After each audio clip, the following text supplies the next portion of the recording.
And I'm here talking about engaging residents in retrofit and a toolkit for social landlords we've created. So the project was really interesting. We are the Net Zero Building Centre. We do a lot of research around retrofit, and one of the pieces of work that my early research was around, it wasn't that long ago, was around the market and looking at the market, which we talk about generically, and understanding that actually there are very, very different routes to market. One that Ferb now have just been talking about, which is we call the private purchase market, where people are making private individual purchases, versus the public procured, where people are social housing organisations and landlords are getting people enrolled in schemes where they're retrofitting their tenanted homes. And so we had a project deliverable. It was an NZIP project with Lambeth Council to develop a toolkit to aid social housing landlords, local authorities and housing associations to better engage residents whose homes are targeted for retrofit measures. And we did a lot of desk research, we did workshops, we did a lot of analysis, and then we developed a tool. And so a key part of what we're doing is actually looking at customer journeys. And what we actually came out with here is the research findings were really, really clear. Fabulous workshop with a lot of social housing landlords and local authorities, and looking at the complexities of the lives that people are living, and you're trying to bring retrofit into that. And retrofit is very much more complex than RMI and even new build, because obviously you've got nobody in a new build, but even RMI where it's tenanted, it's a very, very different level of engagement, level of technical disruption and change of behaviour. And what we found was that actually the bottom line of all of this is that retrofit is often approached from a technical perspective, but actually it's massively relational. And if I one thought to take away from the day, retrofit is relational. That's the thing. And it's relational because actually people are living very complex lives. And our research found that at the top end, you've got distrust. They've had bad experiences. If someone's on the make, it's all a con. Or disinformation, climate change. Had it rammed down our throats. Don't want to hear about it. Don't understand how insulation works. Don't know what retrofit is. The language is all wrong. And sometimes those saving claims are really unrealistic or vague. So you can't make a specific proposition. You don't know how they use their home. You don't know how they behave. You can't say you'll save X percent. So what's in it for me? You're also looking at people who are very largely, and more so now, increasingly dealing with issues such as poverty. And poverty actually impacts, we know this from all the energy development work that I've been involved with over the years, it changes people's priorities. They become adverse to future planning. They have low risk resilience. They cannot risk something that is going to, cause the house of cards to fall down. Many are operating in short-term crisis mode, and they have very reduced bandwidth for extra, things. So community engagement, and also for disruption. And then you've got on the other side, real lived lives in houses. You've got people who have poor health and physical disability. You've got hoarding. Hoarding is a mental health issue, but it actually has a very practical manifestation. You're asking someone to clear out because you're coming in to do internal walling. These are things they emotionally can't even think of moving or don't want you to touch. This is going to cause friction. You're going to have process friction. There's also the issue of loss of earnings, children in school, real just day-to-day practicalities. And so when we look at all these things in the round of the barriers we're trying to get over in engaging residents, the big thing is about building trust. It is about it being relational. We have to have some enabling programs and supports, and we have to have community and communication. And one of the third pillars that we can't really do much about, but I think is really, really worth putting in there, is that people relate to people like me. So they want somebody of their type who speaks their language to come and be that middleman, to be the bridge for them. So they don't want to be spoken down to, they don't want to be spoken to in technical terms, they don't want to be made to feel stupid, they want someone they can relate to. So we then start to go, analyse this, and the problem is the retrofit's complex, residents resist it, building demand. Say, yes, I'll sign up to that. Yes, I'm happy to do it. Yes, I'll take the disruption. It's a specialist skill, but the job falls quite often, particularly as we're starting to come into pilot phase, on people who lack change management experience or even communication experience or depth experience of what retrofit really is. And so we developed this tool. We worked across two areas. One is building communication networks and the other is about communications. And so the toolkits, I've put the link in.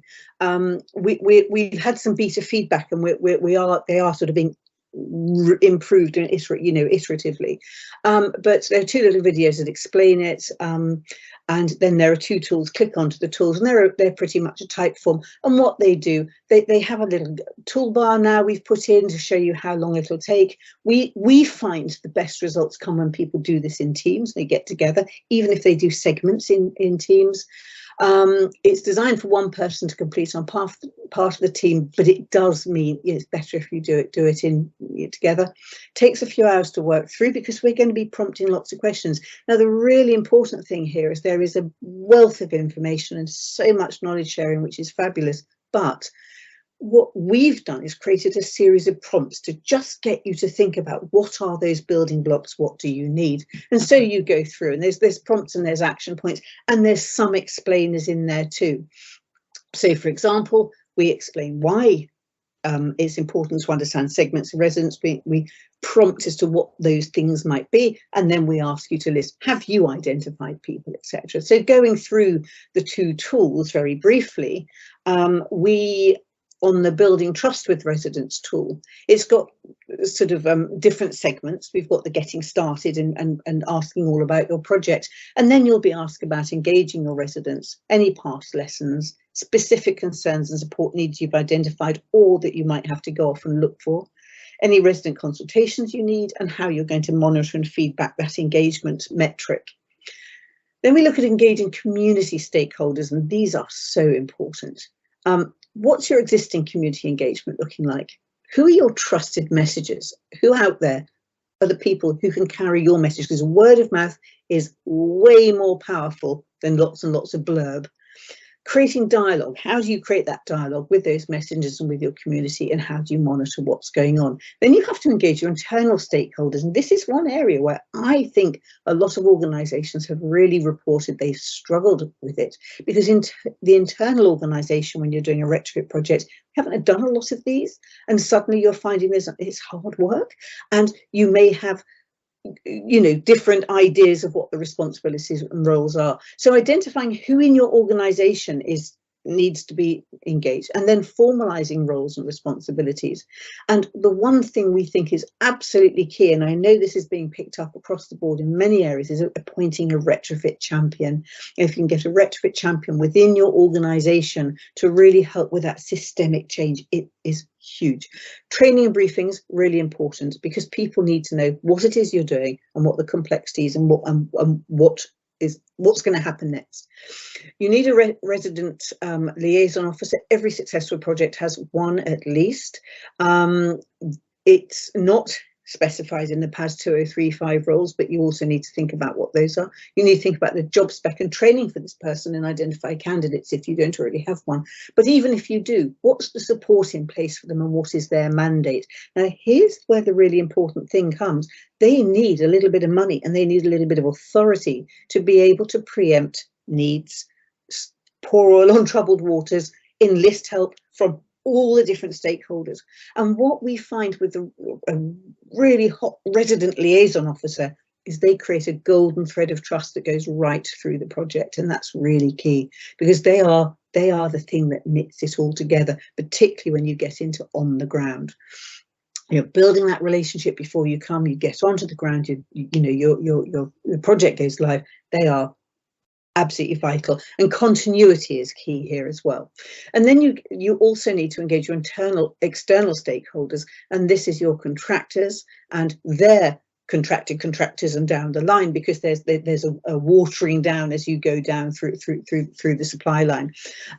Contractual alignment is critical. I've had people showing me contracts and they're very, very technical, very tick box. They're not relational. They're not actually looking at what behaviours and what flex. Now, we have conflicting KPIs in many project contracts, because what you'll have is a contractor who is basically remunerated and rewarded for time and budget. And what you need with retrofit is, yes, you have to attend to those, but they also have to be remunerated and rewarded and allowed to flex for customer satisfaction, because that's really key. So defining what resident satisfaction and what that service looks like, that will save you so much. 90% of this is managing expectations. You then have trainings and briefings with them if needed, and you monitor it and feedback. And if you put all this in place, it will go a long, long way to really, really preempting a lot of the problems that people see. The next one is communicating with residents. This is an absolute skill. When you talk about retrofit, it's technical, it's tedious, it's a different language, and the customer journey is fraught with loopholes. For example, people qualify for something we've just heard, and then they get told, oh no, you can't have that, you don't qualify. Well, you know, you're going to lose them. So that communication chain and what you're saying and how you're presenting your proposition is key. Again, the tool takes you through sort of about your project, and then it gets you to think about what you need to put into your comms brief, whether you're briefing an agency or your comms team or doing it yourself. How to communicate, which is a specialist skill. Climate change is an issue. Audience viewpoint, call to action. How to distill messages. How to deal with things like eligibility. How to deal with tricky things like cost and savings, because they are not straightforward, and other benefits and barriers. Formats for reaching. There's no one size fits all. So a campaign needs to be very, very tailored, especially for those tricky audiences that have special needs. And then who sends these messages? Do they trust you or the contractor? How's that going to come across? What's that introduction? How do you deal with sensitive topics, technical and legal stuff, and obviously GDPR and data protection issues? And then at the very, very end, which I don't think we can overstate this, is how to simplify messages, choosing a language that's appropriate. And the lexicon around retrofit is really off-putting. The work Cara and I did with Gloucestershire and South Gloucestershire Council showed that actually the term retrofit doesn't land very well, and people often don't understand what it means. And in advertising, there's a mantra: confused minds don't buy. Now, these people are getting it for free, but just because they're getting it for free doesn't mean they'll bite, because it's harder. They're coming to their homes. It's for all the reasons that we said. So streamlining and thinking through from their perspective is really, really key. We use these principles to review a campaign that Lambeth had put together, and they were absolutely fabulous. They'd sent out this little flyer on the left here, the original flyer, which is what we call a soulless flyer. It went on its own through the door to the targeted homes, and you can see it leads on Lambeth Climate Action Plan, save on your energy bills, and then with the appealing headline, we're delivering the Social Housing Decarbonisation Fund, and your property could be eligible. Now, if they've not stepped over it in the hallway, and if they don't think it's a pizza flyer, you have now turned them off from retrofit for the rest of their lives. And this, with its very pretty pictures, got a 6% response. We suggested a slightly different twist. We couldn't restart it from the beginning, so we twisted what was said round. We used the trusted logo Lambeth, free council help to save on energy bills. People who are residents renting, do not engage with anything to do with home improvements. That's not their responsibility. So you have to make sure you're really stating it's a special fund. They don't need to know the name. We don't need, to make your rented homes warmer. Your home could be eligible, fully funded by Lambeth Council, no cost to you. Damp, reduce, comfortable home, lower energy bills. So that was the new flyer. And we sent that flyer with a letter, which again was very, very carefully crafted with all the research we've done about how attitudes to climate change, barriers, and beliefs. We then got, with the letter and flyer, we got a 21.42% response, which is up from 6.34, mind. So we were quite chuffed with that. And then I had to look really carefully, because the letter on its own got an almost 28% response. I think by the time we finished, we probably did get 28, 29%. But look, here we go. A letter on its own did more. You wouldn't think so, would you? Think a glossy flyer would be much more appealing, but it wasn't, because this is about trust and brand. And so using these principles, it's really, really key. And we're really keen to help organisations and their agencies, etc., really, really improve, because the difference between 6.34% and 28% in terms of word of mouth and engagement and success of your scheme is pivotal. So where are we? We've got the tools, they're being developed iteratively. You know, wherever you come, whenever, if ever you want to go on and use them, you'll find them in good form, ready to go, but we're always constantly updating. We love to hear your feedback. Local authorities and housing associations, we're hearing a lot of them considering how they realign and change at an organisational level to align work practices, align their KPIs, integrate retrofit with RMI, so it's not a separate silo, getting efficiencies, and how to you know, move from business as usual to retrofit as being the culture, so fostering this retrofit ready culture. And this has to come from leadership. It's not enough to put in the business plan. It has to come from leadership right the way down through the supply chain. Use the toolkit to get ahead of the game. Speak to us if you want to, and get ready for, well, wave 2, ready for wave 3. And then with the toolkit, as I say, we're disseminating it. I've just had something today in a parliamentary thing, myth busting guide in Parliament, talking about this very subject. Just because it's free doesn't mean they'll go for it. You have to engage them and communicate in a particular way. So we're disseminating this thinking. We're doing beta testing on, as I say, and we're developing a toolkit workbook, I hope.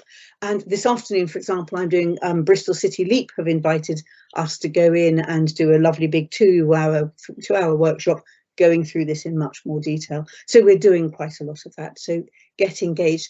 If you want to join the conversation, you'll find the toolkit there. Scan that code, and there's a little type form. Just sign up. I won't bombard you, but if you're interested, I'll come and talk to you and let you know about development. That, I think, pretty much is it.